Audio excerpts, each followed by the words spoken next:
Hey, tolerators, it is Natalie with your pre-show announcements. This is your reminder that I have extreme FOMO. And because I have extreme FOMO, I don't want you to be missing out.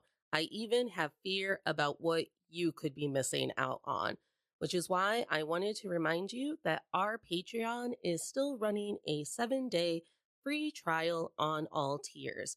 Within those tiers, you will get things like ad-free episodes, early access to those episodes, bonus check-ins with myself and some of our favorite guests, and most importantly, our new comedy series, The Misogyny Meltdown, where I do the unthinkable and combine feminine rage, yelling about everyday misogyny, and late night comedy type sketches and monologues.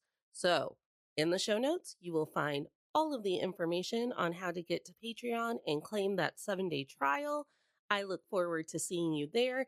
And remember, there are free things for you on Patreon as well. So make sure that you are following Patreon so you get sneak peeks into the content that I will be dropping each month and those free blog posts and other resources. Enjoy this episode, and I'll talk to you soon.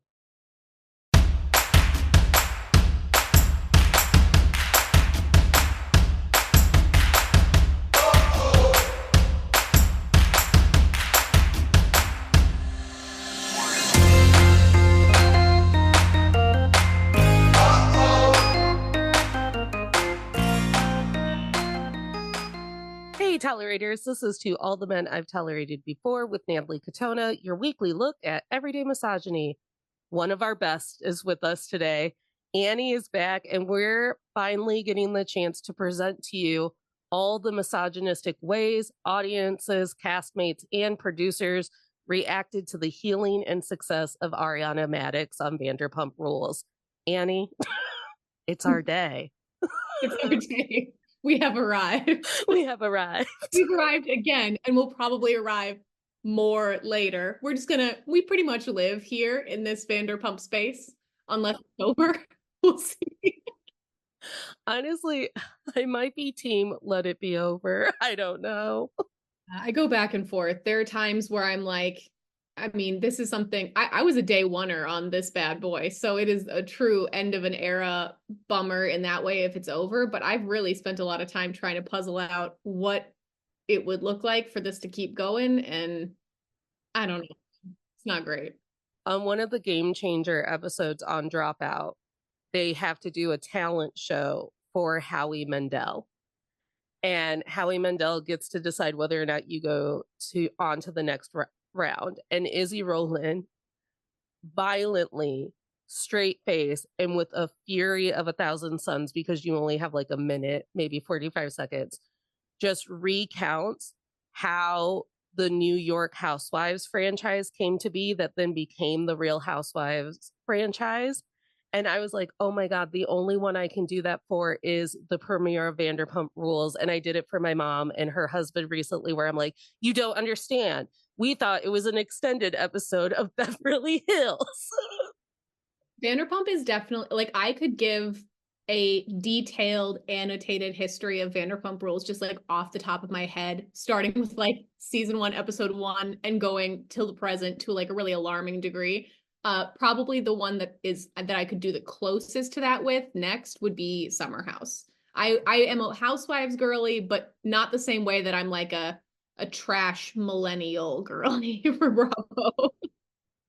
Whatever that era is, Summer House, Vanderpump. It's not really youths because they're not so youthful or useful. But yeah, I certainly a shocking amount of my brain is being used for holding Bravo knowledge. But I did decide that I would offer the audience a brief recap of Sandoval in case they forgot. So, was it last summer or 2 summers ago? It was last summer. Last summer was a big summer. I went to the Eras tour. Taylor Swift dated the rat. Sandoval happened. A lot was going on for me emotionally and personally through the media I consume. So Tom Sandoval cheated on Ariana Madix with fellow cast member Rachel/Raquel. I used to know her last name, and now she's irrelevant to me. Levis. Love it. And thus a scandal was born in the form of Sandoval, where the entire internet and news outlets and everyone who was sick of talking about Taylor Swift turned their gaze to Tom Sandoval and calling him a trash bag, a worm with a mustache, a poo-poo head, a la James Kennedy. Mere 3 months after the scandal part of Sandoval went down, they pick up cameras again and they're like, where will these kooky kids take us next? And it was depression. If I may, I'm sure at some point, I hope at some point, we will address who our like stars and losers of the season are. Yes. But I have to say, overall, without a doubt, to me, the biggest failures of this season are the producers. And I think the very first place that they made a horrific decision was exactly what you just said. I understand they were like riding the high of Sandoval, but not understanding the attention span of the public, the media cycle, oversaturation, the experience of the people they were filming and how like drained and out of it they were, all of these things to pick up cameras so soon after what had been such an exhausting media cycle created a nightmare season. And then by the time it aired, we were all in a completely different place emotionally with most of these characters. It was such a bad decision. It was a horrific decision. It was a greedy decision, and it may have killed the franchise. So I don't know. Annie and I handed to you what the season needed to be. We had beats, we had outlines, we had goals. Honestly, this is probably too much Andy worship because I do love him very dearly and recognize that he is still a flawed human being. But I think part of the problem is that Andy isn't very directly involved at this point. Andy stepped down a long time ago now to a position of just like talent for the network. And these producers need to fill these shoes a little better, at least on this particular show. Well, in the timeline of it all, 3 months after Sandoval means that we are pre-Dancing with the Stars, Ariana. We are pre-Chicago, Ariana. We are pre-Good Morning America, Ariana. Like the ad deals are coming in, but slowly. And so the public has a skewed idea of where she actually is with her life. And now so do all of her friends. Her friends called her a millionaire about 5 different times throughout the season. And I was like, where? You show me her million from the Glade trash bag company.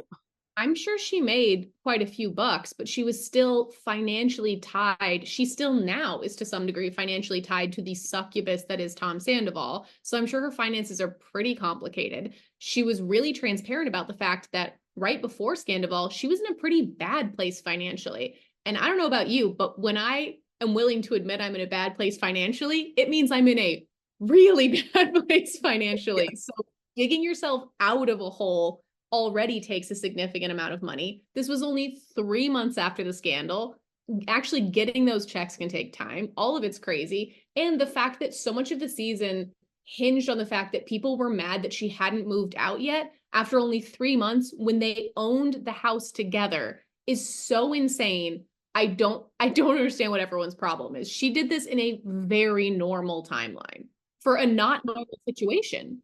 Well, and I think that is one of the biggest ways that misogyny presented itself throughout the season, where it's like, yes, they're reality TV stars, and yes, they have like ad deals and Instagram bullshit and all of it, but at the end of the day, they're still a couple that may have not been legally bound, but they were financially bound.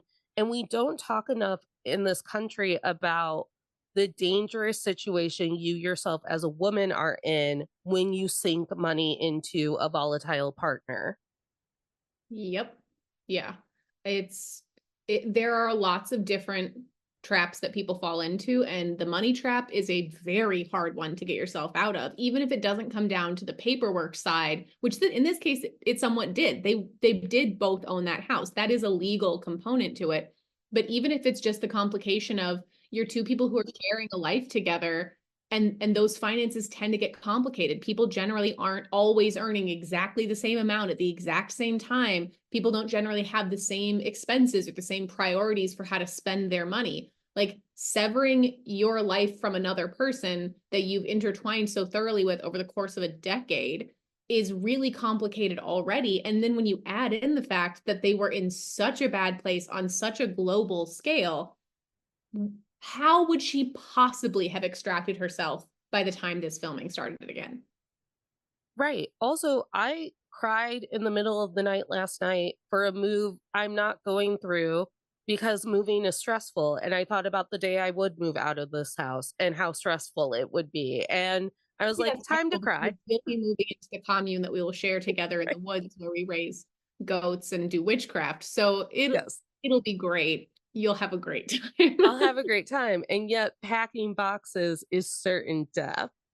Yeah, I've moved many times in my life because I am highly mentally unstable. And every time it is the worst. It's Yeah. it It, sucks. That's not even counting the fact that she, on top of all of this, understandably was really transparent about the fact that she was cripplingly depressed. And like when you are very depressed, it's hard to put pants on, let alone pack up your entire existence and move it somewhere else. and I think the house thing really got me because as a normie, as a normal person who just lives in the Midwest, I have had so many women tell me personally, I won't be able to afford to leave within the next 10 years. Like, that's how tied we are financially. That's how much the housing crisis is currently affecting women in bad relationships. And it was a huge joke when Tom and Ariana bought that house because everyone knew they couldn't afford it. Yep. Yep. So to just like wipe all of that out to be like, Ariana, our job would be a lot easier if you were just moved out of Tom's house. And the split in everyone's thinking, because the argument was if you can live with him, you can film with him. But they were not living together. They were using Anne, a beautiful little assistant, to just like feel like, is she in the bathroom? I don't want to run into her in the bathroom. Yeah. I so this is going to transition us into the Lala of it all, which I'm sure a large chunk of this episode will be devoted to because there is a lot of Lala conversation to be had. But she really weaponized the fact that they were technically under the same roof and kept making a big point about how when it suited her argument, this was exactly the same as what happened with her and Rand. And when it suited her argument, this was completely different.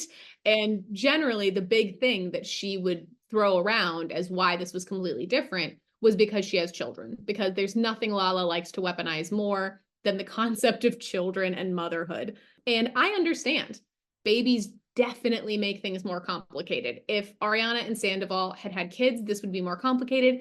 If they had even moved forward with fertilizing the eggs, even if they weren't actually cooking yet, baby stuff is really, really complicated and messy. Sure, absolutely. However, you would think that Lala, having been in a messy, complicated breakup, and having to face that being in the public eye on a global scale would be uniquely qualified to relate to Ariana, to be present for her, to be able to say, hey, here's what I learned from my experience, and take this with whatever grain of salt you want, but like here's where I'm at on somewhat the other side of this. Instead, the fact that she turned this into this like nasty competitive, like, well, I processed things to some degree and I'm here now, so why aren't you also at that same stage of processing, is fucked up. It is fucked up. And Lala's entire season boils down to people were meaner to me when I left Randall than people were meaner to Ariana for getting cheated on. Technically, both men were bad to us. Why didn't anyone love me? And recently, I likened Lala to those people who don't want student loans canceled because they've already paid their student loans. Oh my God, that's a really brilliant comparison.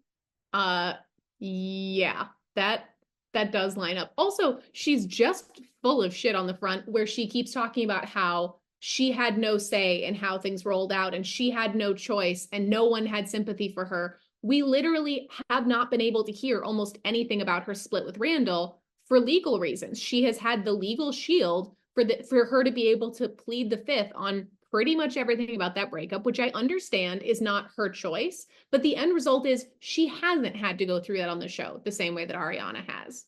Well, and I think part of her is also really pissed about that because it's like, well, if I could have gone into how he was a big creep, who was an abuser, who was this and that, Randall has a lot of money behind him to make sure things like that don't happen. And it's probably the only reason he was ever on the show to begin with, because he's like, I can pay myself to get out of this whenever I need to.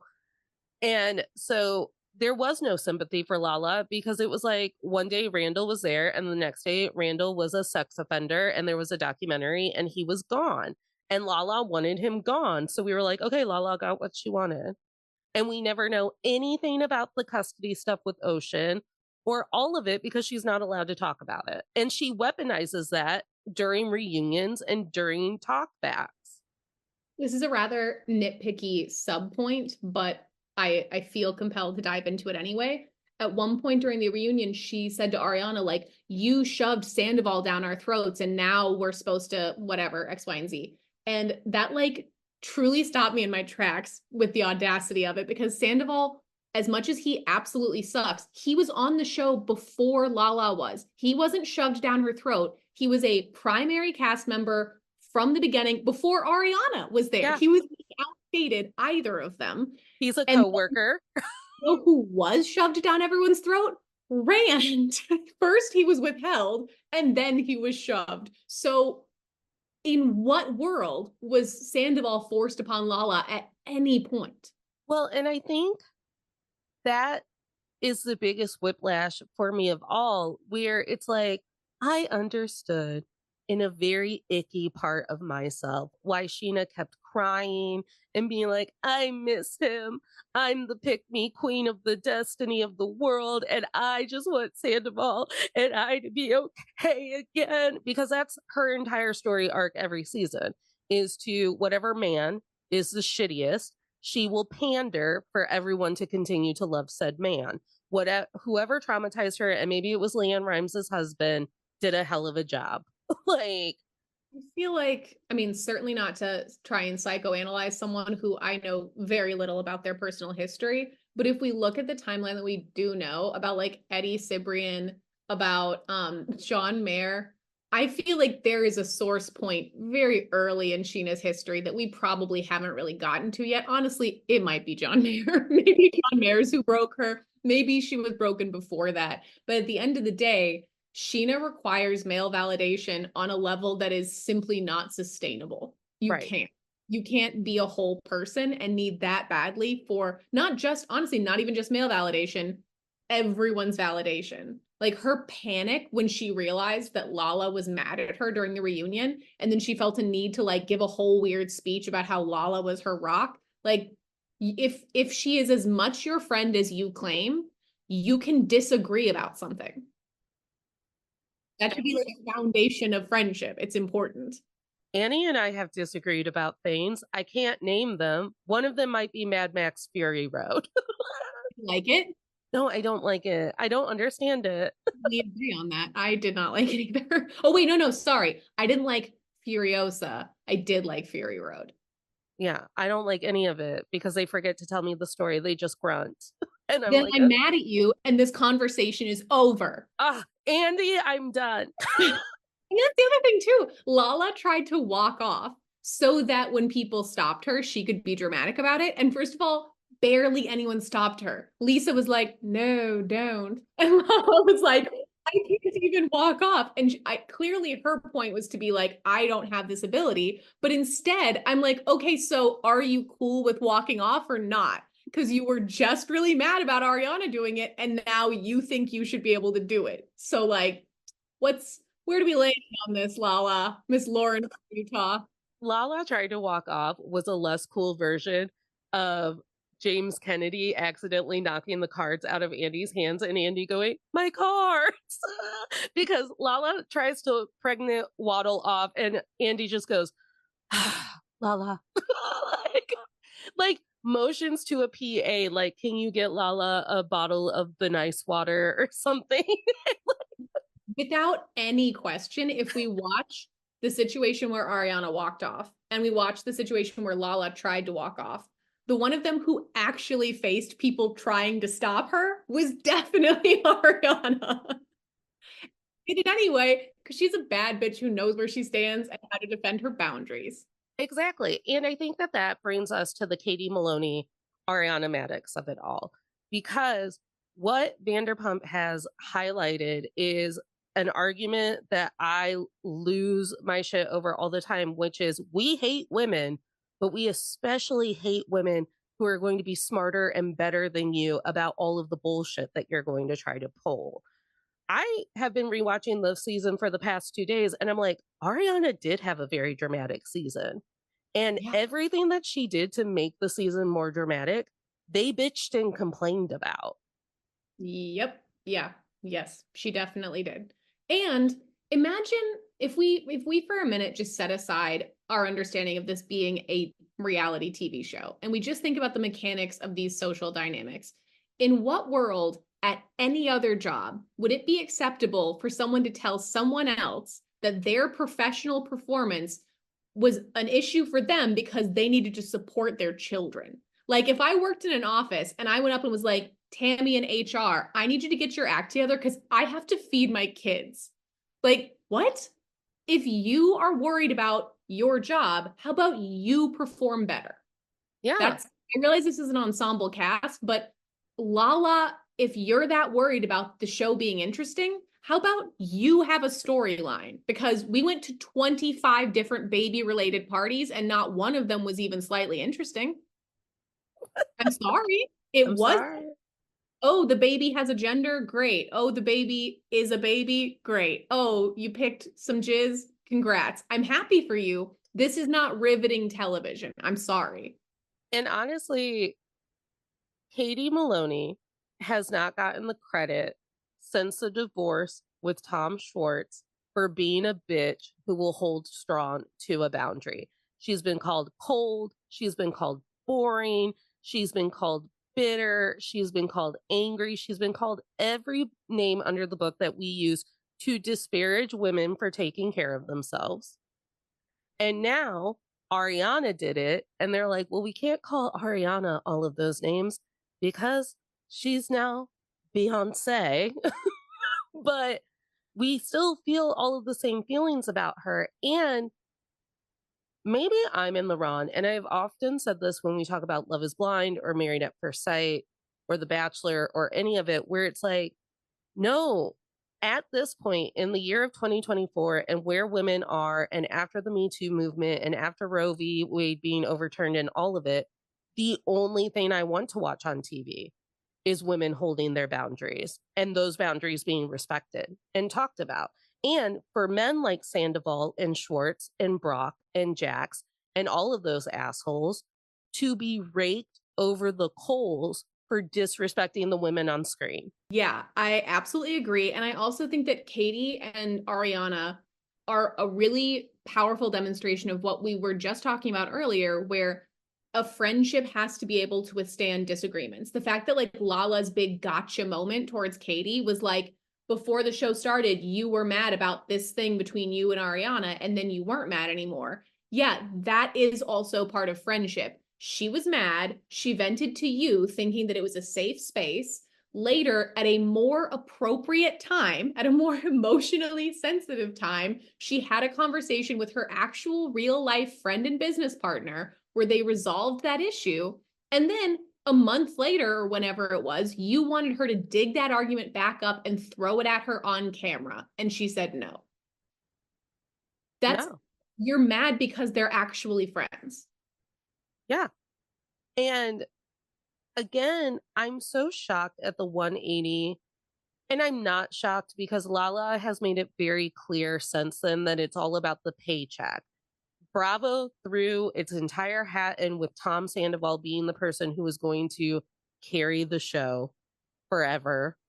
And they were like the entire, and To tell you the truth, it happened to me in high school when some boys did a heinous sexual assault thing to another student. And as a speech and debate team, we were told uh, they get us points and they get us ribbons and all of it. And we will support them and we will stop talking about what they did. And my mom made me quit speech and debate. And every time my speech and debate teacher would approach me and be like, Natalie, you're not coming to speech and debate class anymore. I'd go, yeah, do you want to call my mom? And she can tell you once again why she doesn't want me sitting in a room with sexual predators. And we would just square off. And he'd go, no. And I'm like, cool, thank you. Goodbye. So it's the whole idea of what are you asking me to sign off on? Because it was clear that the producers asked Lala and Sheena to be like, hey, we know that Ariana and Katie are pissed, and we know that they're very good at being pissed. We need you two to soften them up towards these bozos we have decided are the backbone of the show.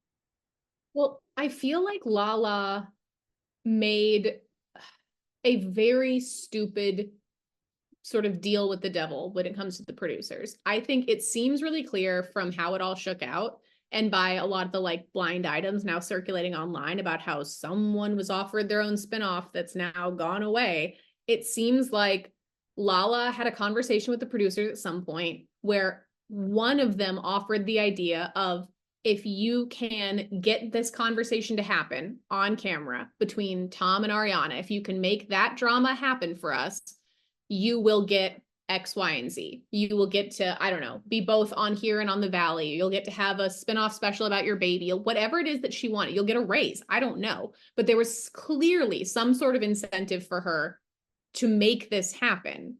And what she didn't understand was, in order to push as hard as she did to try and make that happen, she removed the possibility of it happening because the audience is so sick of her right now. The amount of vitriol that the Bravo fandom has for her at this stage, specifically because of her actions this season. Like, I'm someone who was a Lala fan 1 season ago. I was like, that's my girl. Yay, Lala. And if she had just approached this season with some degree of like sensitivity and thoughtfulness instead of just going directly into like pitbull mode.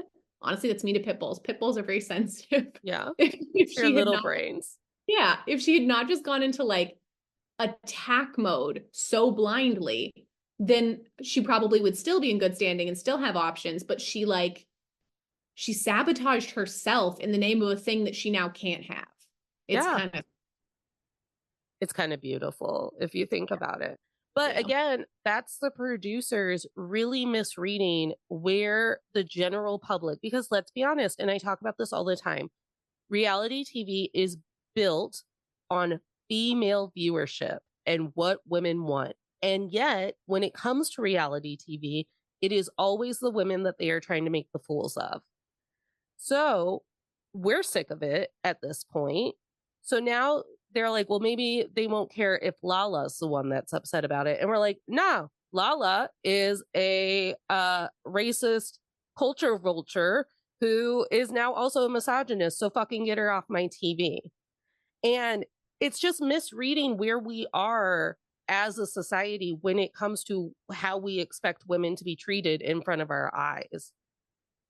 I think that particularly whatever we call the category of shows that I love the most, the Vanderpumps, the Summer Houses, honestly, whatever we call the category that is the mixed gender category, because Real Housewives for the most part are all female casts.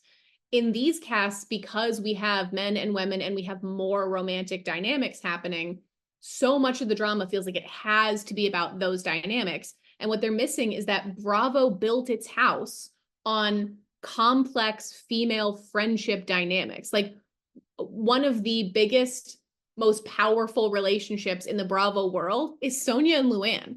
They're not romantically involved, but everybody is ride or die for Sonia and Luann because that's an actual friendship. And if they have an argument, I believe that it's a real argument that they are trying to work out. And when they're happy and cute together, it's delightful to watch. Like, when else outside of Bravo do we really get to explore these non-romantic dynamics in female friendships? They're really interesting. I mean, it's interesting when they're romantic too, but one thing at a time. I'm so disappointed in Lala. I really am. My whole body was like, what if we cry because Annie brought up how beautiful Sonia and Luann are? I love them. I call them my aunties. I'm like my auntie Sonia and my auntie Luann and my auntie Dorinda. Well, Dolores. like, people have been so nasty, being like, oh, who would watch a spinoff about Katie and Ariana? Girl, I would. Me. I would watch them and get Anne is now working at something about her. We've got Dana doing the podcast with Katie. I'm not saying we need that to be what happens or that I guarantee it'll be amazing, but I would absolutely tune in. Yeah. I want to watch Allie calling Katie and Ariana and being like, hey, I know that you were going to have the menu switch up on November 3rd, but I just looked at the charts and I really think that you should push that back a week. Jupiter's going to be weird. I want that. I deserve that. and and you're right. Bravo built its house on presenting women who are going to have conflict with one another and who are going to have to get over that conflict to continue to be coworkers. Chris and I talk about it on the Real Housewives episode that we did. The reason that this season fell flat is because all of the interactions between the women were either about Tom or were about tricking Ariana into feeling like girl power was happening. And never from a standpoint of trying to meet her where she was. We didn't get a conversation that I can recall, or that we saw at least, where Lala and Sheena were really trying to understand where Ariana was at and trying to be there to support her first before asking her to move or change where she was at. There was no element of like, let us meet you there. It was, you're here and we're here. Why aren't you at the same place as us? It's not good at friending.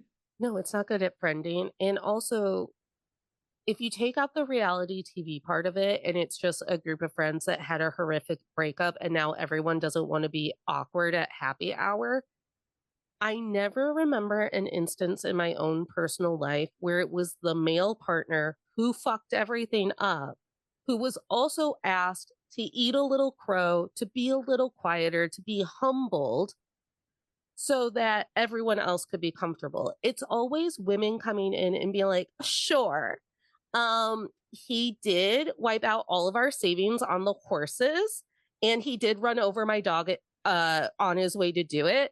But everyone, I'm fine. He's fine. I love Greg. We can all still get cocktails. And it's always us coming in to do that mental and emotional labor. And they kept asking Ariana, like, can you just do it so we can have a good day at the beach? And she was like, no, really, I can't. And they refused to listen. And good on her for saying, no, really, I can't. I won't.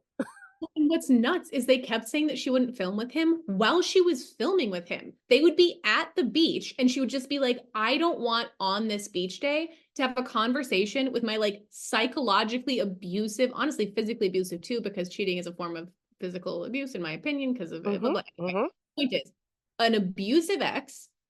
I am there. I don't want to have a conversation with him about the trauma he just rained down on me. I'm willing to be at the beach with a bunch of cameras with that ex. All I'm asking is don't make me have a big emotional conversation with him. That is such a small ask. Yeah. And then it's the tit for tat of it all, because I almost ate my own words and go, well, it did happen during a pretty pivotal breakup where everyone kind of gathered around me and got me through those first couple of days. But then as soon as that like first initial really rager breakup party happened, the next text message was, you can come over to my house though and watch a movie with him, right? Because we've got to get this right at some point so the two of you can be in the same room. And then I was pushed into being in the same room with him. And then he had a tantrum and left crying so then he could text everyone. And this was classic Tom Sandoval this season too, where literally everything's going fine. And then all of a sudden, he's decided in his narcissistic, sociopathic brain, oh my God, everything's going fine. What if people forgot I was in the room? And now he wants to say something shitty about the dog or leave the party screaming and crying or tell Sheena that her song sucks and that she was a mistress too. And it's that pattern of Okay, I came, I cleaned house. I was even emotionally and mentally well. But then he had to take it there. He had to tell me, well, she thinks I'm a dog murderer. Well, you're a dog murderer. I don't know what to tell you. And then now everyone wants to be like, why is Ariana screaming at the pizza table? First off, the internet was so not on the same page as me around the attempted dog murder situation. Everyone was like, Ariana's gross for eating in her room. It's her dog. She's responsible for blah, blah, blah. That made me really mad because we all know that she was basically living as if she had a studio apartment that was inside of her house. She was living out of a single room. So when you live in one room, you probably eat in that room. When you are super, really depressed, you might not be the best at being on top of cleaning up your dirty dishes. Is that cool, fun, flirty? No. But is it a totally realistic situation? Yes. And she made a point of saying, I closed off that space to make sure the dog couldn't get to it. That, as a paranoid pet owner, is something I do constantly. I have had multiple dogs in my life who just like love to poison themselves. And so part of my normal routine before I leave the house is looking at like, have I left anything on the counter that they're going to like get up there and get into? Do I need to close off the room where I have my art supplies to make sure they don't like chew on some resin? Like you close off areas to control your space. And then a man who she didn't even want to have in her space locked the dog into the room with the dangerous stuff. I don't think he did that intentionally, but he did that. And that's not her fault. And it makes sense that she was really fucking mad about it. And a hero of the century, Kristen Doty, Yeah. came on to the after show and she said, that's my entire relationship with Tom, with you setting up everything so you can have a perfect day. And then him only thinking about himself. Of course, he didn't think about the dog or the way that Ariana's living or whatever. He only thinks about himself. And when you are only thinking about yourself, catastrophic accidents happen because you're so unaware of everything going on around you. And just like with the affair itself and everyone having feelings about it, instead of Tom, who has since claimed that he wanted to share custody of the damn dog, instead of Tom going, oh my God, I'm going to be the one that rushes her to the emergency vet. I'm paying for this. I can't believe that this happened to a dog I love. He just went, well, I don't know. Why did she have chicken in her room? What am I supposed to? The dog didn't die. What am I supposed to do about it? I have the clearest, for me, evidence of the fact, not that I needed it, but of the fact that Tom is full of shit about wanting that dog. Not only have we seen very clearly he doesn't care about that dog, he is a psycho. He doesn't care about anything but himself. But if I needed more evidence, it would be the fact that Graham does not give one fuck about Tom Sandoval. And clearly, Tom Sandoval was booking some time at Raquel's apartment. And when Graham got back in the mix, or Hippie or whatever, Graham was like, I don't know this man. I have no interest in this man. If there had been like a I'm so excited I recognize you moment with the dog, I am sure they would have shown us because that's interesting. That dog don't know him because he is not a person who cares about animals at No. all, clearly. And he kept doing this thing all season that is one of my breakup pet peeves. As someone who has recently gone through one and dealt with this exact issue, when you are no longer in a relationship with someone and they will not stop trying to inform you of the things about you they don't like. Where he kept being like, you don't clean the cat box and you da da da. And it's like, well, I've got great news for you, buddy. I'm not your girlfriend anymore. So if you don't like the way that I clean the cat box or the frequency or how messy my room is or X, Y, and Z, how about we stop living together? There's an idea. Because we've already stopped dating because you're a monster. The fact that Ariana had so much math and so much numbers to present to people to be like, he's trying to lowball me on the house. He cannot afford this house without me. We should be selling this house, but he's going to pretend for months he can buy me out of this house. And for people to be like, I just don't understand why you won't just pack up and go sleep on Katie's couch. When we literally watched Schwartz and Katie dissolve a home together and move into separate apartments.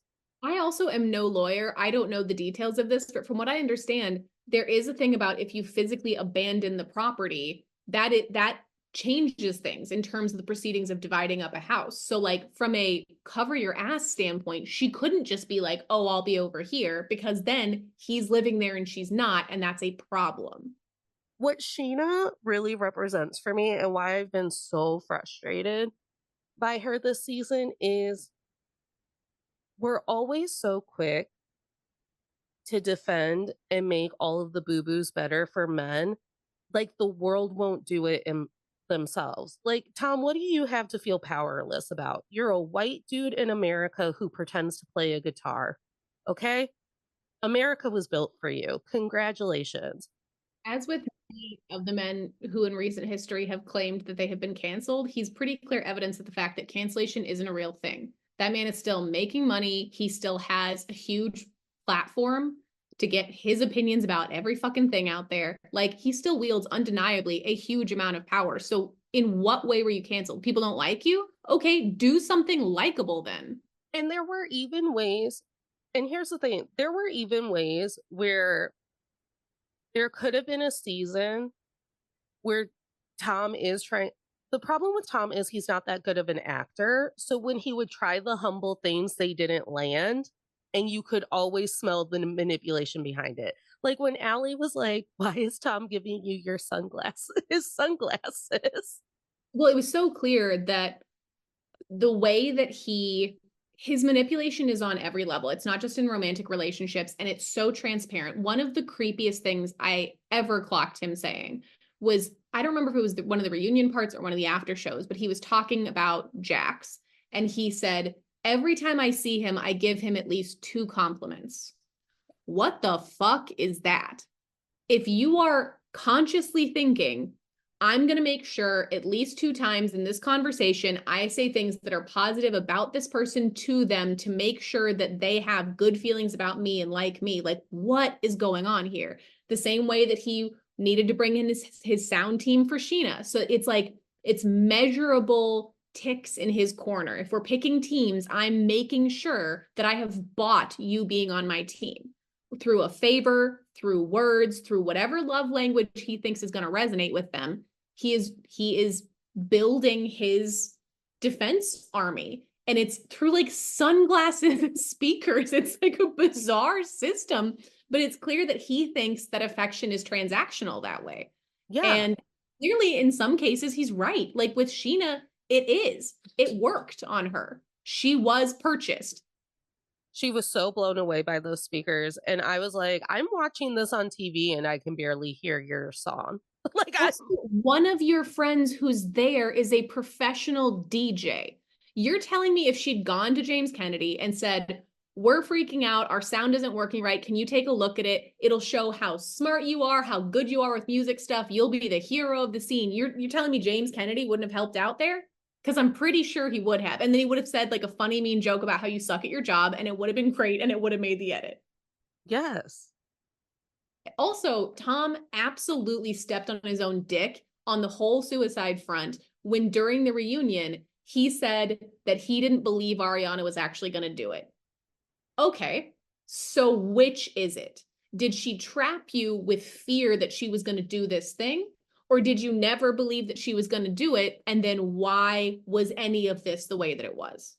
Yeah. And I said this in the original Sandoval episode. I could give little to no fucks about their relationship being only for TV or convenience or for money or whatever. You throw a stone, you're going to hit a couple that's only in it for convenience. Yeah, we're all pretty interested in Erica Jane and Tom Girardi. You think that wasn't about money? Correct. So I could care less. What I do care about is he broke whatever relationship contract that they had. He did it in a way that hurt not one, but 2 women, because I also don't understand this angle of Tom being like, yeah, so I just like, I keep trying to text Rachel and it's not working out. And like, yeah, sure, I love her dog and I love that I get postcards from her. And I didn't want to be the person that corrects the group on saying that her name is Rachel because, you know, that's not my place. I hate that that's not my place, guys, the most. I feel some sympathy for Rachel in that I think probably most of us have at some point had a romantic partner that even with just a tiny bit of hindsight, we were like, oh, yikes. Not only were they very bad, but the person that I was because of and around them was a very bad version of me. And it would be really hard to have to be held accountable on this scale to that. So I do feel bad for her on that front. I think, I think that she was groomed? Kind of, yeah. But this actually transitions into another thing that I want to talk about, which is the Tom and Joe of it all. It gets complicated when it's two consenting adults who, like, Rachel doesn't maybe seem like necessarily the brightest bulb out there, but she is a functioning adult in the world. And so that doesn't mean she couldn't be manipulated. She absolutely was. That doesn't mean that she couldn't be groomed, but it does mean that, like, there's a limit to how much this can be everybody else's fault. And so I have sympathy for her, but with like a lot of limits, and that sympathy gets smaller the more she continues to use the platform that she has to talk almost exclusively about Vanderpump Rules. Well, and honestly, what was her job going to be after she came out of the spa? Yeah. Also, legally going after Ariana is the worst PR move that she could have possibly made. And I understand that it's a stronger case than her case against Tom. But the idea that Ariana is supposed to be the villain for Raquel has even said on her podcast, from what I understand, she has admitted the fact that she knows that Ariana only sent it to her. And she sent it to her to be like, gotcha, bitch. And that is the distribution that's happening here. Like, come on. You ruined her whole life. What really bad lawyer went with that angle? I feel like maybe at this point it's just from the standpoint of like any news is good news, you know? Like it's got people talking about her, but like yikes. But we got to talk about Joe. we got to talk about Joe, which probably means that I can't just title this episode Ariana Madix. I'll just be like, Vanderpump Rules. I mean, girl, if you want to do a whole separate episode about Joe, you know I'll be seated. Listen, I'm not actually going to the movie because my misogynistic movie theater is not playing Babes, even though I want to watch Michelle Buteau all day long. Rude. Fucking rude. Well, let's talk about Joe. And if we talk about it enough that you want to make it a whole separate episode, I defer to you on that. But we got to talk. Honestly, we can stop recording and talk about it, but we got to talk about Joe. I need to talk about Joe. I have never been prouder of Katie Maloney than on this season when confronted with her ex-husband pulling what he did with this Joe bullshit. And now to be where we are today and for him to be going on everyone's podcast backpedaling, being like, I was about to dump her. Fucker, why would Vanderpump Rules fuck with her if you were about to dump her or kick her out of your apartment or not be her friend anymore or whatever? They didn't go pluck her from obscurity to be like, go sit in his apartment. She's not that interesting. So what I need us to, as the Bravo fandom, to reach a general consensus around is Joe a full, complete, mentally present adult or not? Because there is an entire wave of conversation around the idea that we aren't allowed to make fun of Joe because clearly she is, I don't know if it's neurodivergent or presence on a spectrum or she's quirky or what it is. But very quickly after everybody kind of went like, whoa, okay, Katie, we see what you meant about the vibes. A lot of the internet got really mad about how we're not allowed to say that. My first argument would be if we're not allowed to totally roast a thin, conventionally attractive white woman on television, then who are we allowed to roast anymore? Come on. But fine. And then there is the whole conversation about like, did Schwartz take advantage of her or not? So the babyfication of Joe is confusing to me. Is she a fully self-embodied woman who can make choices and thus be held accountable for those choices? Or is she like someone who needs significant supervision over every aspect of her life, in which case her just being on this show is irresponsible and problematic. Like, where are we on the Joe of it all? Because as far as I can tell, she's a whole ass woman who gets to make mistakes and is making a lot of mistakes. So one of the episodes I rewatched today was when Joe crashes like speed dating with Schwartz or whatever, like the singles event. And I was like, oh, now don't get me wrong. Tom Schwartz is a mass manipulator at large. He's dangerous, and he's dangerous in a way where he looks like a puppy. And I'll never side with him. But watching her try to orchestrate herself and like claim him with a hat and like make sure that she's going, and also side eyeing his friend the entire time, being like, can you believe it? He's flirting with her right in front of me, and trying to like literally piss on Tom to mark her territory. I was like, ooh, game met game. Like, it's a weird Barbie and Ken pool of fuckery where it's like, oh, they are truly the male female version of one another. That's such an interesting stance on it, because I hadn't really thought about the fact that there has been so much conversation around Joe as someone who's capable of making choices, and that Schwartz's whole storyline this entire time has been weaponized incompetence, the man. Like, he is the human embodiment of weaponized incompetence. And it is interesting to see how hard it was for him to weather the dynamics with someone else who weaponizes it just as hard.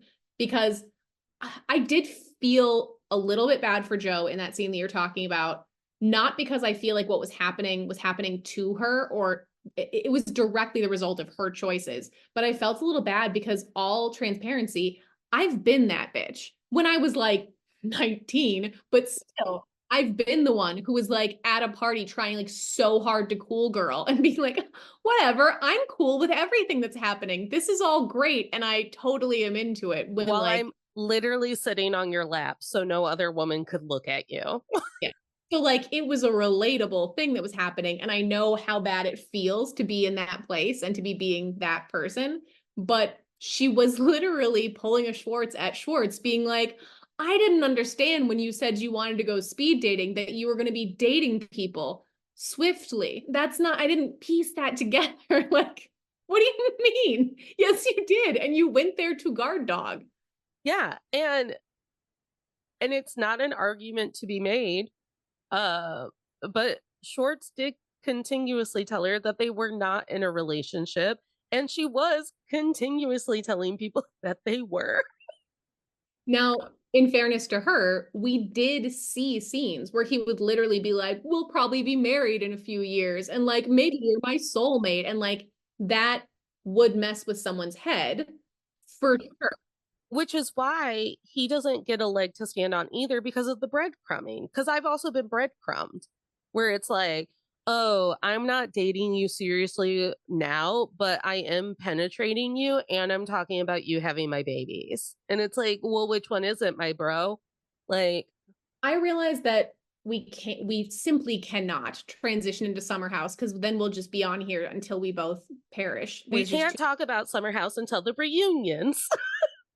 However, just for the quick A-B of it, if we compare how Joe handled the breadcrumbing from Schwartz versus how Sierra handled it from Wes, it is a black and white difference. Like, we just saw in the most recent episode, as of right now, I don't know when this drops, where Wes said something like, oh, I love you, but like, I say that to all my friends. And she literally went, okay, stop here. Let's address this. You say things to me that are romantic, and then you immediately say something to be like, but that doesn't mean anything. So how am I supposed to know what page we're on and what does mean something? She like held his feet to the fire and was like, we're having a conversation about this. And until I understand how you feel about me, what you want out of this dynamic, where we're heading, and make sure that we're both on the same page about it, you're not sleeping with me. And we're not making this anything more official until we're on the same page. Meanwhile, Schwartz did the same kind of shit to Joe, and Joe was so desperate for it to be the thing that she wanted it to be that she wouldn't just have a direct conversation and make sure that it was actually the thing that she wanted it to be. Right. At one point, she just says, well, maybe I don't have to see you at all. And then in the very next episode is on the finale as his day at the fuckery, like opening or whatever that event was that counted as the trip. Yeah, she went on a whole ass trip. She was like, maybe I just don't see you anymore. And then she's like, except for on this trip that I follow you to. A whole ass trip that she only got to, there were 3 things that happened on the trip, and Joe got to go to 1. Don't need more Joe. And they probably were worried that Katie would push her over the side of that boat, which, by the way, if she did, Godspeed. The same way that Ariana has every right to enforce her boundaries. I'm sorry, I know this is a less acceptable take, but it's my take nonetheless.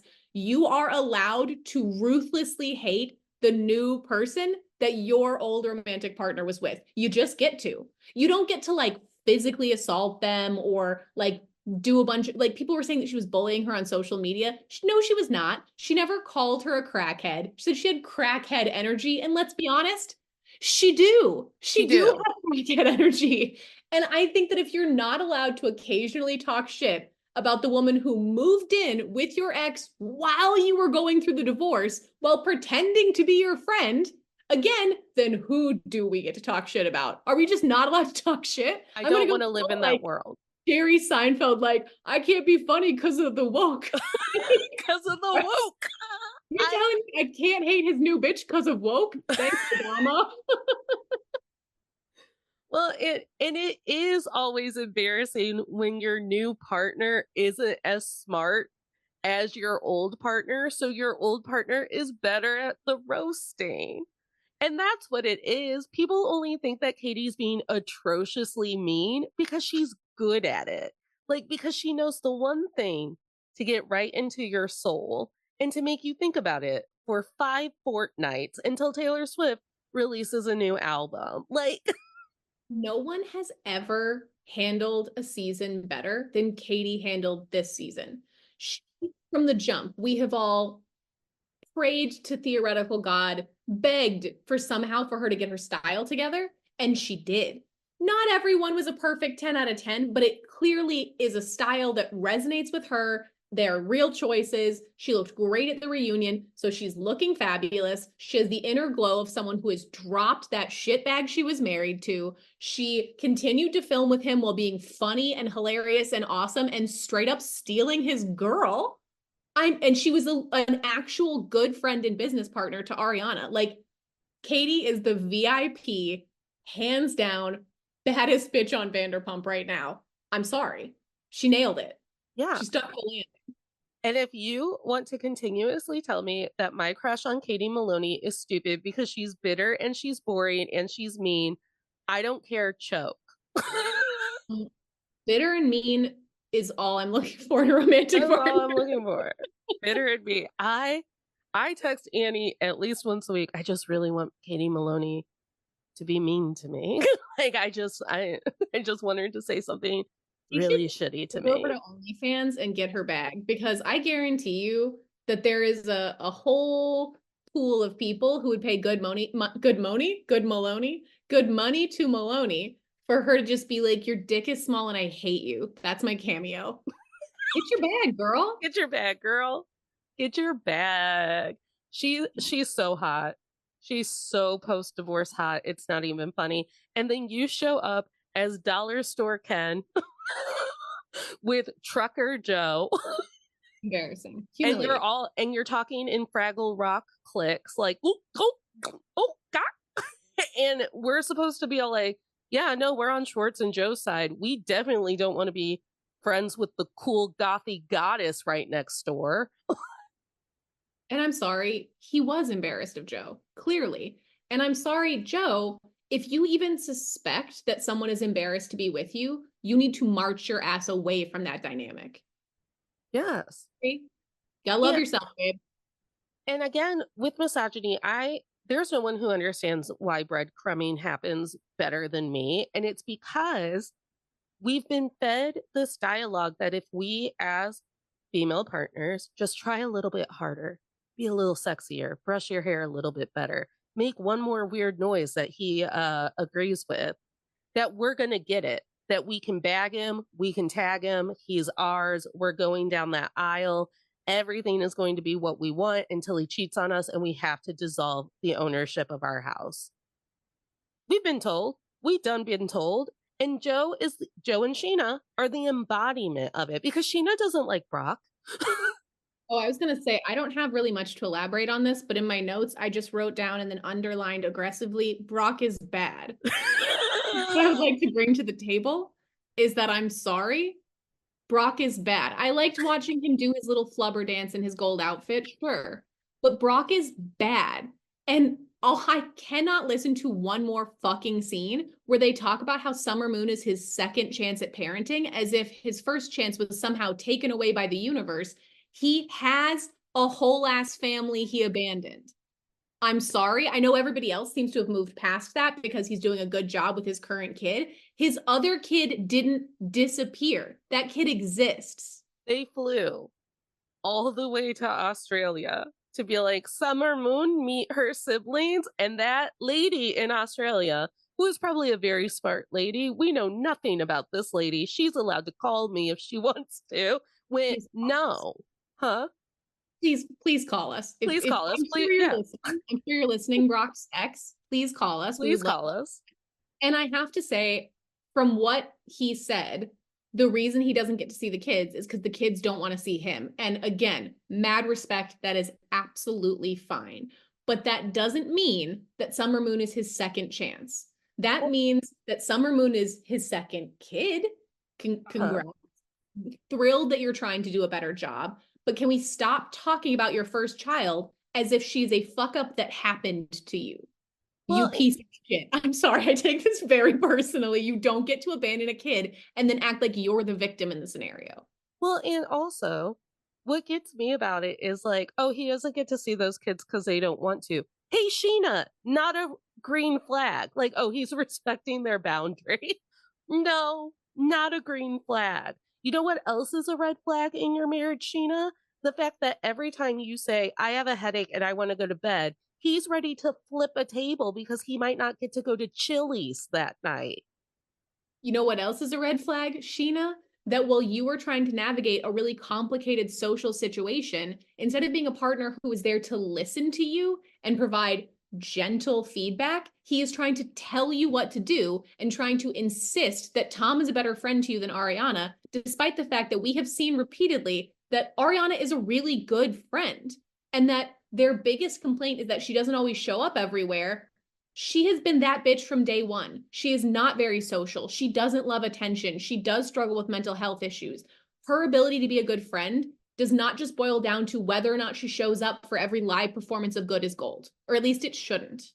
The most dangerous men and the most eventual future abusive men are the men who look at the women in your life and tell you, I don't understand why you hang out with them. Yeah, you should not be threatened by your partner having friends. You should want your partner to have friends. And you should not want those friends to be Tom Sandoval. And another dangerous thing about Brock is that Lala had his number. And now all of a sudden Brock is a father to Ocean. What happened there? Because Lala was pretty good about having his number and being like, this is fucking weird. And I'll tolerate it because of the show and Shishu's getting married in Mexico and we're all going. But I don't understand why now he's like the voice of reason in Lala's life. Because Lala seems to have endless capacity to forgive men and not women. Lala is, I believe, the second coming of Lisa Vanderpump. I think that they have very similar issues where they are incredibly understanding and forgiving of men and will give them chance after chance after chance. And they are hypercritical and shitty about other women, rooted from some sort of base internalized misogyny issue. But I mean, just look at the fact that Lisa has bent over backwards to give the Toms opportunity after opportunity to slap their names on her businesses, to support them in whatever way she can. And as far as I understand, she didn't even show up for the opening of Something About Her. No, and she got mad because that really intense lady didn't get to be a buy-in partner. Yeah, and that lady seems to suck and came from Lisa. So right. Lisa has done nothing but make this harder for them. And then criticize them through the entire reunion for not being done with it fast enough, when if anyone should be aware of these complications and could maybe even help push things forward, it would be Lisa. But she and Lala both, I think, live in a place of comparison with other women, that like your failures make me stronger, make me look better, make me happier with where I am. And I understand where that sort of thinking comes from, but like maybe spend a little time trying to unpack it. I I also think that Lala has a blindness to where we were during her divorce from Randall. Number one, I used to go to bat for Lala and be like, well, maybe she didn't know that Randall was pulling all the shit that he was pulling. Men be tricky and men be sneaky. But then I'm also like, Lala, did you know? Like, I think also because I don't remember when Lala and Randall got divorced. Did it happen during the COVID season? Were we on? She was on video when we were kind of talking about her divorce, and was it because she had COVID? I think so, yeah. I think it was I think it was during the COVID of it all. And the timeline is complicated because there was so much like legal covering of when and what we could talk about, and the like slow unveiling of just like more and more bad shit he had done. Um, so it's a little Right. murky. And listen, I would have loved nothing more than for Lala to have had the entire country rise to her aid during her douchebag husband's fall and all of it. But that's not where we were as a society. Like, we were sad. We were locked in our homes. A lot of us were unemployed or still unemployed. And we didn't have the energy to rally behind you, Lala. Also, you weren't giving us anything to rally behind. Also, I don't know. We just weren't there. I don't. Were we wearing pussy hats at that point? I don't even know how much we cared about women. Was I making it the show when Lala divorced Randall? I think that part of what Lala doesn't understand, part of what clearly the producers don't understand, what a lot of people don't seem to get about this situation, is the reason that Scandoval was what it was because of who Ariana was.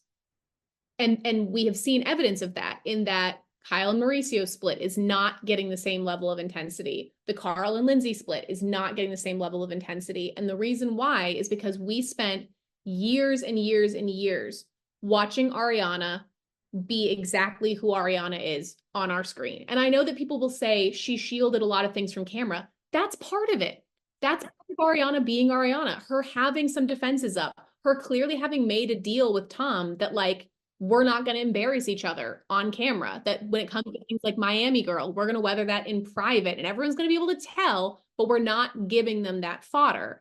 Her talking about the death of her father, her struggling with her mental health. Like this narrative that Ariana gave us nothing is crazy. What Ariana gave us was a genuinely, seemingly good person who is trying her best to navigate complicated situations. And on reality TV, that's really rare. And for then, this person who the whole time we were all kind of like, him? Okay. For him to fuck her over in this way, this kind of insane, public, unnecessary betrayal is not the same as what happened to Lala. And I know that there's no perfect victim, and I'm not trying to say that anything that happened with Brand is Lala's fault. But Lala was a much more complicated character, the same way that Lindsay is a more complicated character. It has not been a pure hero's edit the entire way. She has made some really not cool choices on camera, which again doesn't mean that she deserves what happens, but Ariana was like the golden girl of this show in how much she seemed to really try and stay out of the shit.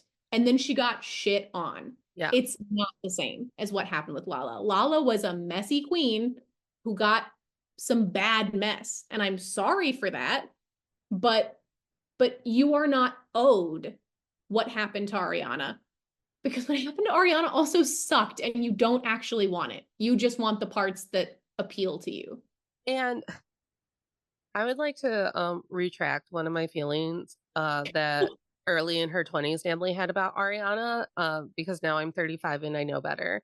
I too sat on my couch and made fun of Ariana for saying the pretentious asshole thing.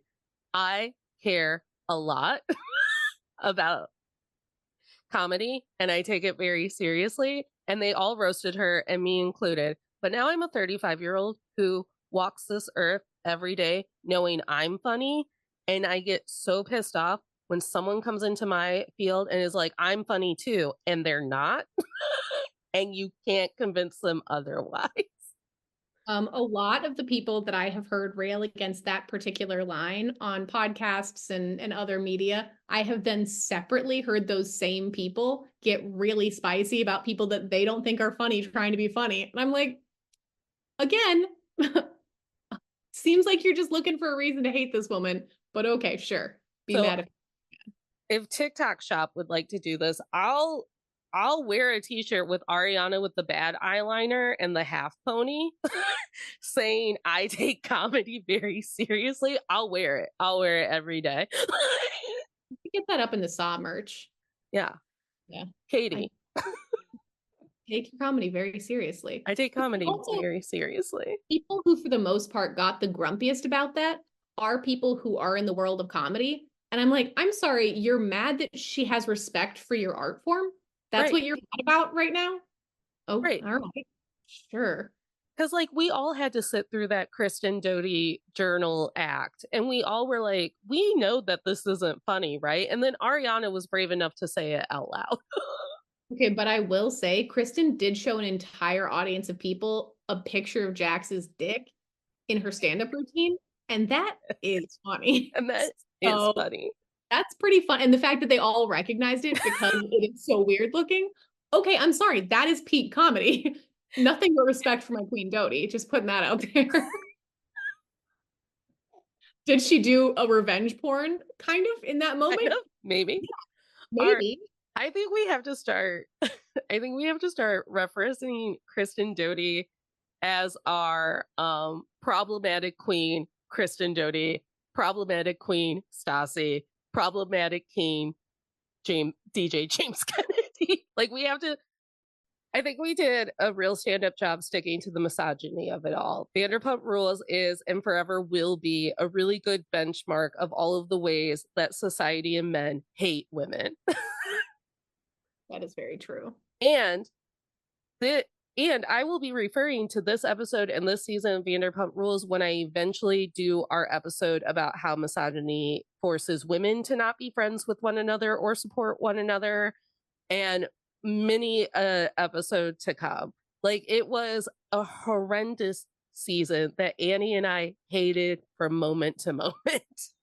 Part of what was so hard about it is that my hopes were so high. At the end of last season, I naively, genuinely thought that we might be getting a season about, like, after a decade of watching the women of Vanderpump Rules be in these horrible relationships, get screamed at, even by the men that weren't the ones they were in the relationship with. Like, the flashbacks of Tom Sandoval screaming in Katie's face over and over again, or Schwartz like leaping up to physically attack women with the least provocation possible, that finally, after all of this, we were gonna have a season that was like the girls uniting to be like, okay, that's enough of that.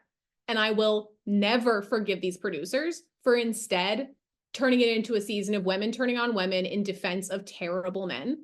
Yeah. And what really pisses me off is there were clearly two types of footage that were filmed, because in those Secrets Tell All, there are moments where it's just Spice Girls girl power. And during the reunion, when they pulled what they pulled on Ariana to be like, see, everyone secretly hated you. When they pulled that, she literally whispers to herself, I thought we were the Spice Girls. Did she really? Yeah. I didn't catch that part, which is good because I would have ugly cried. Maybe I'll cry now, but I watched with captions and I saw it come across my screen. I thought we were the Spice Girls. It either happened during that moment or when Lala was screaming or when Sheena was defending herself. But at some point she said, I thought we were the Spice Girls. That is devastating. So there were two stories being played. And at the end, Ariana and me as an audience member got played the most because I see little snippets of the season that I wanted which is Allie having everyone over to study their star charts, and we never talk about Tom or Tom. Yeah. We don't even bring them up. James brings us pizza and weed, and we're done. And like within that season, there is so much room for Sheena and Lala to have had the conversations that they wanted to have. A season that's focusing on women trying to pick their lives up and put them back together in the fallout of complex relationships falling apart, looking at Katie coming out the other side of a divorce and dating again, Ariana coming out of Sandoval and still having to interact with him and dealing with that.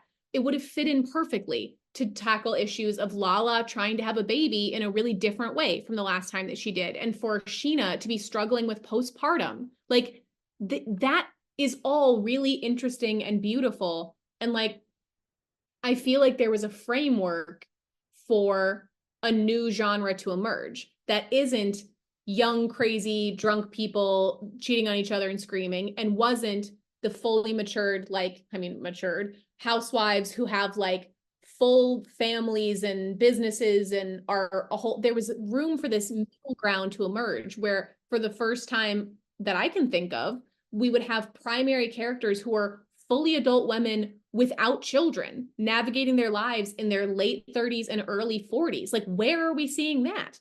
That would be really interesting, and real conversations about the difficulties of fertility and postpartum and anxiety around those things. Like this, there was so much there. If they had just been the Spice Girls, I think that there would be no question about there being another season. I think it would have been really good. And I am heartbroken that's not the case. And I also have to say to Lala, having a baby doesn't make you God either. For all of your shit about how, oh, so someone dumped her and now we're all supposed to care. Oh, so you got pregnant and now you're not allowed to ever do anything wrong and you're supposed to get whatever you want. Her whole thing at the end about like, I just want to go cook a baby and be left alone. Okay, then do that. Go do that then. That's fine. But you being pregnant, you wanting to get pregnant, you already having a child, none of these things are armor against the repercussions of your own actions. And even if it wasn't the fertility and the baby stuff with Lala, I would have loved for Lala's season to be about what it means to be a complicated woman who has come towards the end of her healing or through to the other side of her healing, has to grapple with all of the things that happened in her 20s and all of that, and now also has to try and fit into a life that she has already created with Ocean, with a new baby, looking at Tom Sandoval, being part of Vanderpump Rules, all of it. That's currently my story. My story is coming on the other end of my healing and going, oh, does everyone still fit in my story? Because it doesn't always happen. And I think Katie is a really great example of how Katie has made that her season. Her season is, thank God I got rid of Tom Schwartz. Thank God I got a bitchin' hot haircut and I learned how to wear crop tops. Like, Katie also made such an astute comment about Lala during one of the arguments where they mixed it up, where she was like, you keep talking about how you're in your soft era and your softness seems to only apply to these bad men. Where is the softness for Ariana? Where is the softness for Katie? If you're going to use the excuse of I'm just a different person now who doesn't want to fight, who doesn't want to scream, then why are you fighting and screaming so much at us? yeah.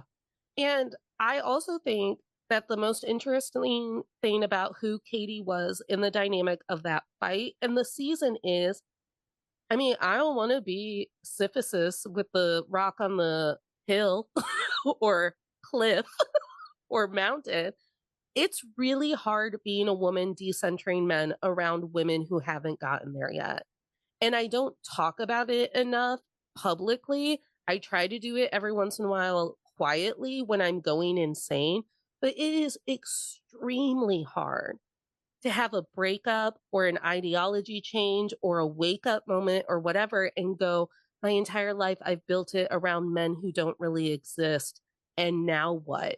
And then how do I fit in women who I view to be in crisis because they're still Stepford or don't worry, darling. And I want to take us all to the promised land. Yeah. And I think that my guess would be that Lala would say that she is trying very hard to decenter men. I think that she believes that. And I think that in some ways she is. I think that she's looking at how do I get the things that I want in my life without needing the romantic partnership piece to be there. I want to have a kid. I want to have certain things from like a business standpoint, from a security standpoint. How do I do that as a single parent who has family support? And that is really interesting and really valid. I don't understand why she cannot expand that to the other people around her. I don't know how she isn't able to look at Ariana and say, your plot line, your presence on the show this season has to be entirely about this man who traumatized you. Mm-hmm. It's not allowed to be about all these opportunities you have. It's not allowed to be about your female friendships. It's not allowed to be about whatever is happening truly in your life. For all of the arguments about Ariana being inauthentic, I think she was trying very hard to be authentic, and that she authentically did not want to talk to him and didn't want her life to be about him. And to force that to be the point would have been inauthentic. Yeah. And I think what Ariana, Katie, and maybe me don't have the guts to say out loud is decentering men is getting your feelings hurt by your girlfriends every day. Like, it's literally looking at women being like, I need you to support me. And for them to be going, oh, but Brad, there's not a whole lot of places where women who have decentered patriarchy and men fit. So that's why Katie comes off abrasive. That's why I'm not always super fun at parties. That's why your boyfriends don't like me. We don't have a lot of places to fit. And there was a way for Bravo to carve out a rebuilding of these female friendship and these women's lives because they've all gone through terrible shit. And they just chose to once again center men and make their comfort and their paychecks be the priority. Everything about this flop season reeked of desperation. Everything was desperate. The producers were desperate to hold on to the relevance that they felt from the previous season. Lala was desperate to use it to catapult herself forward. Sheena was desperate to feel like no one was mad at her. And it's crazy to me because it should have been the point in time that had the least desperation. They just had these massive numbers, this huge success, all of this attention on them. There should have been room to be like, okay, we've established that we are that bitch. So there is room for us to decide what things look like. And I think to a degree, that's exactly what Ariana did, is said, okay, I have some power for the first time on this show. And I don't want to do the thing you're asking me to, and I'm not going to. And everybody else was just so desperate for it to look the way that they thought it had to look that they fucked the whole season up. They fucked the whole season. And then they let Brock talk every episode. And not Allie. I'm sorry. Brock is a main cast member, but not Allie. When they brought out Joe with Allie, the way that I hissed at my TV, because I'm like, number one, you already tried to make Allie be like, I'll be nice to Joe. Number two, Allie is in a completely different league than all of these people, and you brought her out with Joe. I'll also say, as we are wrapping up, I have to just give a shout out to DJ JK, because I think that there were several points in the season where, to a really impressive degree, he didn't default to supporting the men. That a lot of people on the cast, including plenty of women on the cast, without understanding where the audience would be by this point, assumed that the Sandoval redemption arc would be working. Clearly, everybody thought that was what was going to work. And they were ready to shit on Ariana and praise Tom. And the fact that James Kennedy, who was in those same dynamics, same conversations, probably also thought that this was going to be a successful Sandoval redemption arc, continued, especially in the after show, to just roast the shit out of him and be like, no, Katie was right about that. No, Ariana doesn't have to do that. No, these aren't reasonable expectations. Sandoval's an embarrassing loser. Makes me so proud. I'm sure that tomorrow it'll come out that DJ James Kennedy like tortured kittens or something. I don't know. I'm sure he's done bad things, but I love that man and I was proud of him this season. I was proud of my complicated king, DJ James Kennedy, too. I love DJ James Kennedy. It's a flaw. Sometimes one still gets you. And when Kristen Doty eventually unleashes everyone's secrets on season 2 of The Valley, probably mine included. Honestly, I can't wait. I can't wait. If I get canceled because Kristen Doty somehow finds out some dirt on me and then holds it over my head for endless loud conversations before finally unleashing it on the world, what better way? What better way?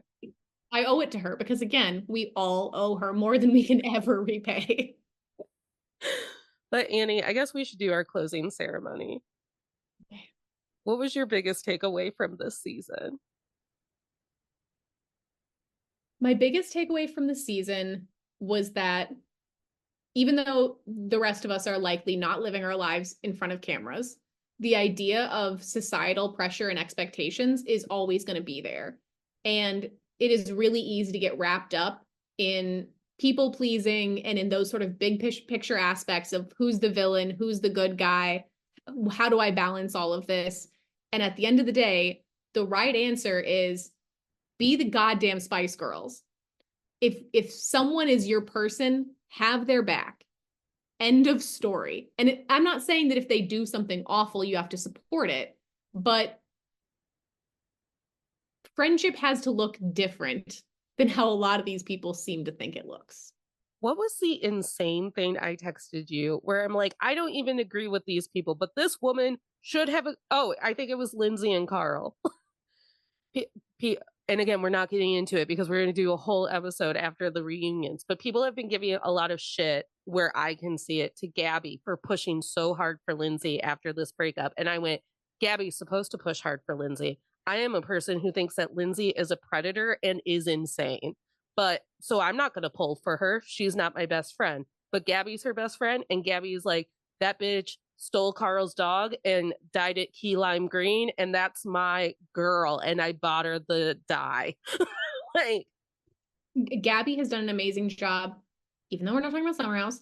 My go-to example of who is doing that thing the best at all times is Paige, because I think Paige is a really clear demonstration of you can be ride or die and realistic about who your friends are.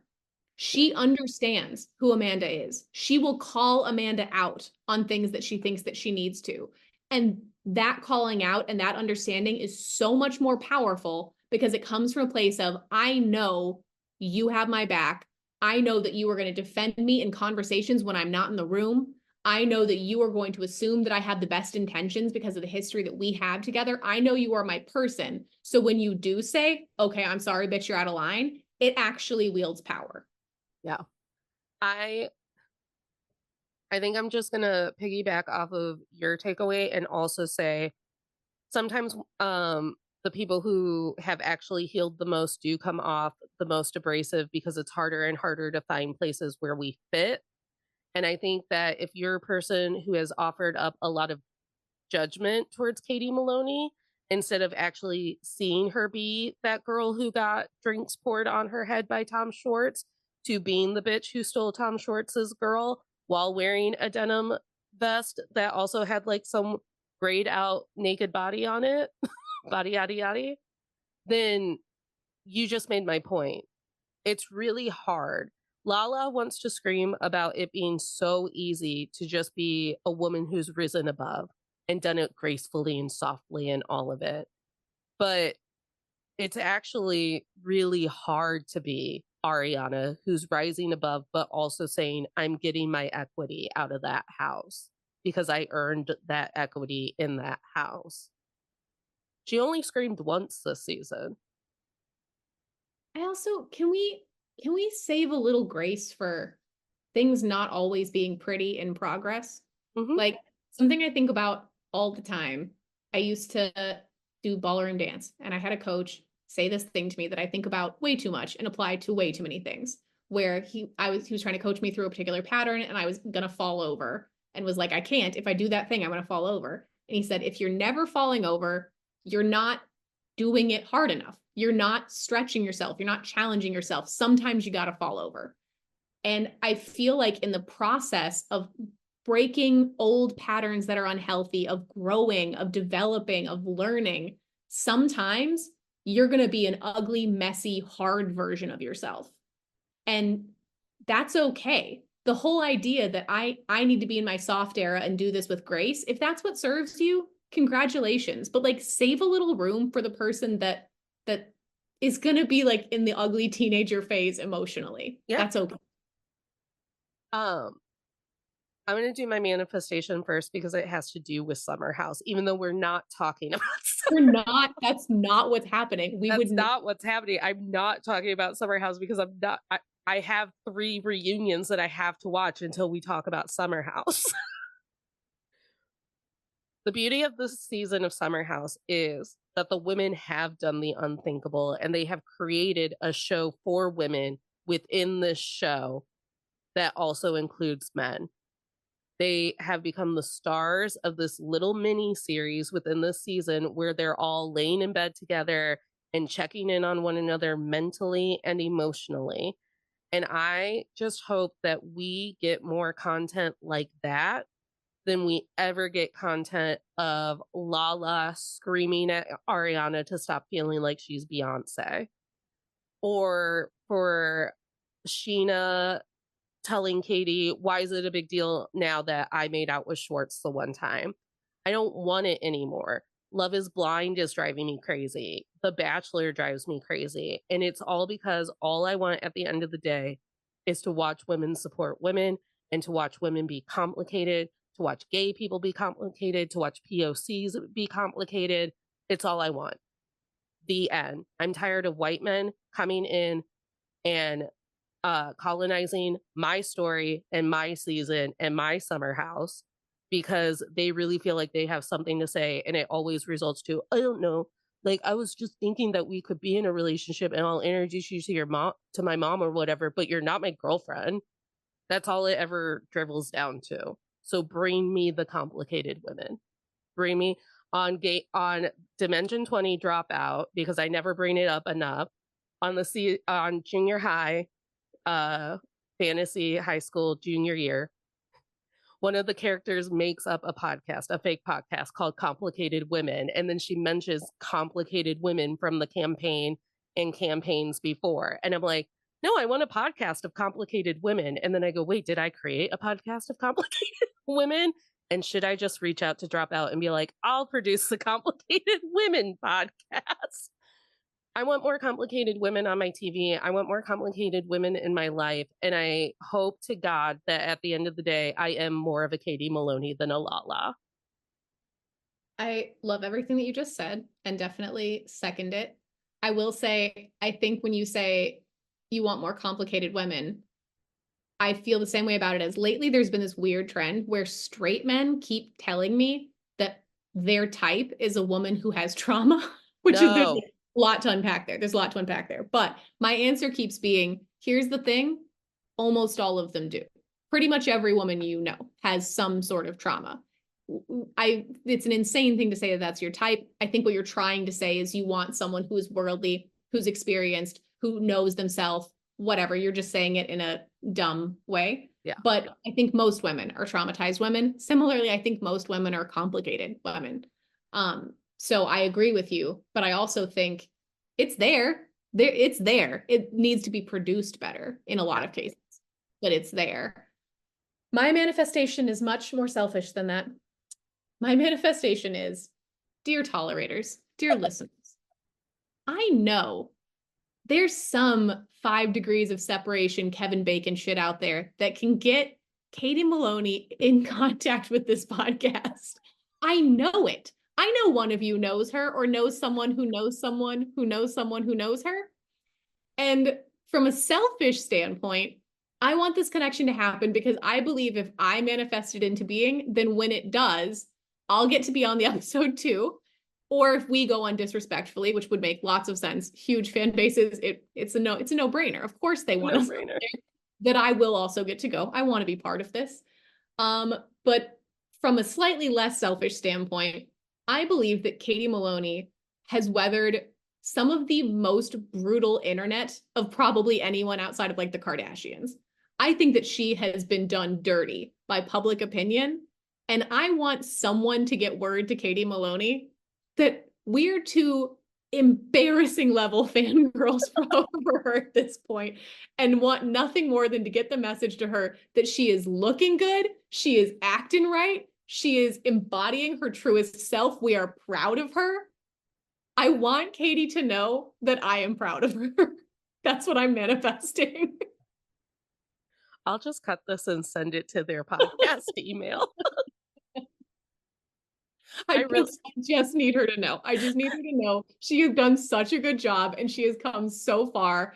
And I cannot believe she has managed this level of growth and flourishing in the face of being married to Tom Schwartz and being on Vanderpump Rules for a decade. That is heroic shit, and she deserves a slow clap. That's all I'm saying. I love you. And if you don't think so, then I don't care. Choke. We are rooting for you, Katie Maloney, even though everyone tries to tell me not to, except for Annie. Because they don't know how to support a bad bitch when they see one. A bad bitch. Well, Annie, thanks for being here. As for always, I can't wait until you're here 4 weeks from now so we can talk about Summer House. Yeah, I'm so sorry to your fan base for how much you're going to have to listen to me babble about reality TV for forever. Chelsea Devantez, who has been on this podcast before to talk about writing female memoirs and writing her own memoir, which dropped today on June 4th, which is when we're recording. She has often said that the Bachelor franchise is how you get your thumb on the pulse of what is actually going on in American culture and society. And I will argue that it is all reality TV show. If you want to take a temperature on how society feels about how men treat women, you got to turn on Love is Blind. You got to turn on Married at First Sight. It's eye-opening, and maybe we should stop calling it our favorite trash because maybe it's good as gold. Oh, put a button on it. Close it there. Nothing more to say. You brought it home, baby. I brought it home. So remember, tolerators, you don't have to smile through anything you're tolerating, including being that bad bitch who deserves the equity in her home, but is constantly being told that you should feel sorry for a worm with a mustache. Smiles are for joy. Call us Katie.